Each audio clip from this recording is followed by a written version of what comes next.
اللہ تبارک و تعالی نے حضرت ایوب علیہ السلام کو بے پناہ دولت سے نوازا تھا۔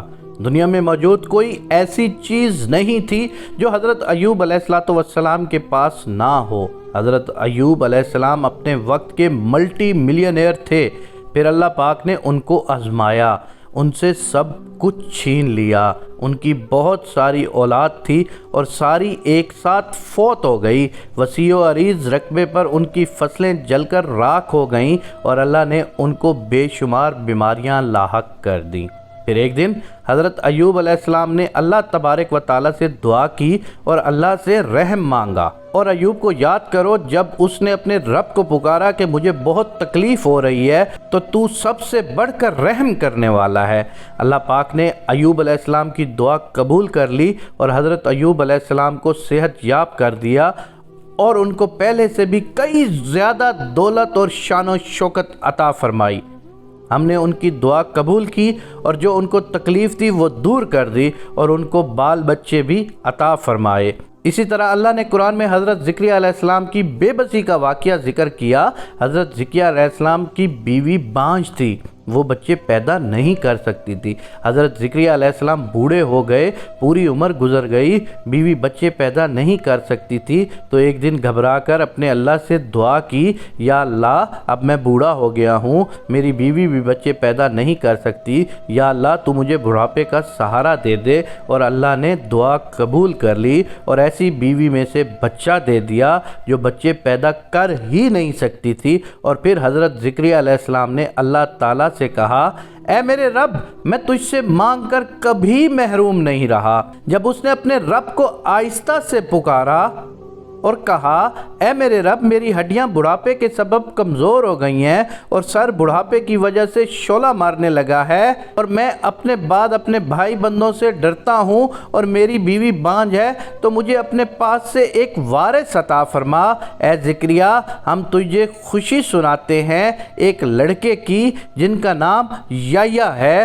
عرض کیا، اے میرے رب، میرا لڑکا کہاں سے ہوگا؟ میری عورت تو بانجھ ہے اور میں بڑھاپے سے سوکھ جانے کی حالت کو پہنچ گیا ہوں۔ حکم ہوا کہ اسی طرح ہوگا کہ جیسے تو ہوا ہے، مجھے یہ آسان ہے، اور میں پہلے تم کو بھی تو پیدا کر چکا ہوں اور تم کچھ چیز نہ تھے۔ پھر قرآن میں اللہ نے حضرت یونس علیہ السلام کا واقعہ ذکر کیا ہے۔ جب وہ مچھلی کے پیٹ میں گئے تو بے بسی کا یہ عالم تھا۔ قرآن کہہ رہا ہے کہ وہ 3 اندھیروں کے پیٹ میں تھے، اور ایک رات کا اندھیرا، دوسرے سمندر کے نیچے گہرائی کا اندھیرا، اور تیسرا مچھلی کے پیٹ کا اندھیرا۔ اور پھر حضرت یونس علیہ السلام نے بے بسی میں اللہ کو پکارا، اندھیرے میں خدا کو پکارنے لگے کہ تیرے سوا کوئی معبود نہیں، تو پاک ہے، بے شک میں قصوروار ہوں۔ اللہ پاک فرما رہے ہیں، ہم نے یونس علیہ السلام کی دعا کو قبول کر لیا اور ان کو وہاں سے نکالا جہاں سے نکلنے کے سارے راستے بند تھے۔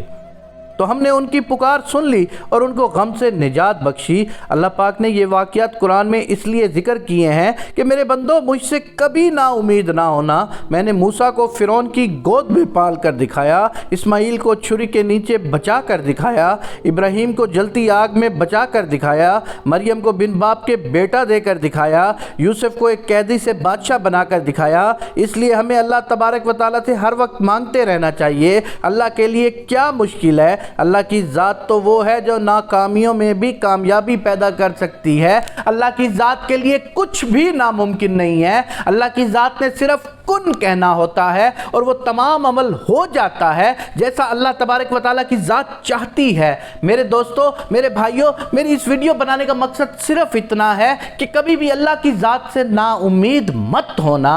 جب بھی زندگی میں کبھی تمہیں اندھیرا چھا جائے، جب بھی زندگی میں آگے کبھی دیواریں آ جائیں، جب بھی زندگی میں آگے کچھ بھی نظر نہ آ رہا ہو، تو چپ کر کے اس ذات باری تعالیٰ کے آگے سجدہ ریز ہو جانا اور اسی ذات باری تعالیٰ سے صرف مانگنا، اس کو وسیلہ دے دینا، اس کے ساتھ اپنی دل کی بات کر دینا، اس کے آگے رونے بیٹھ جانا۔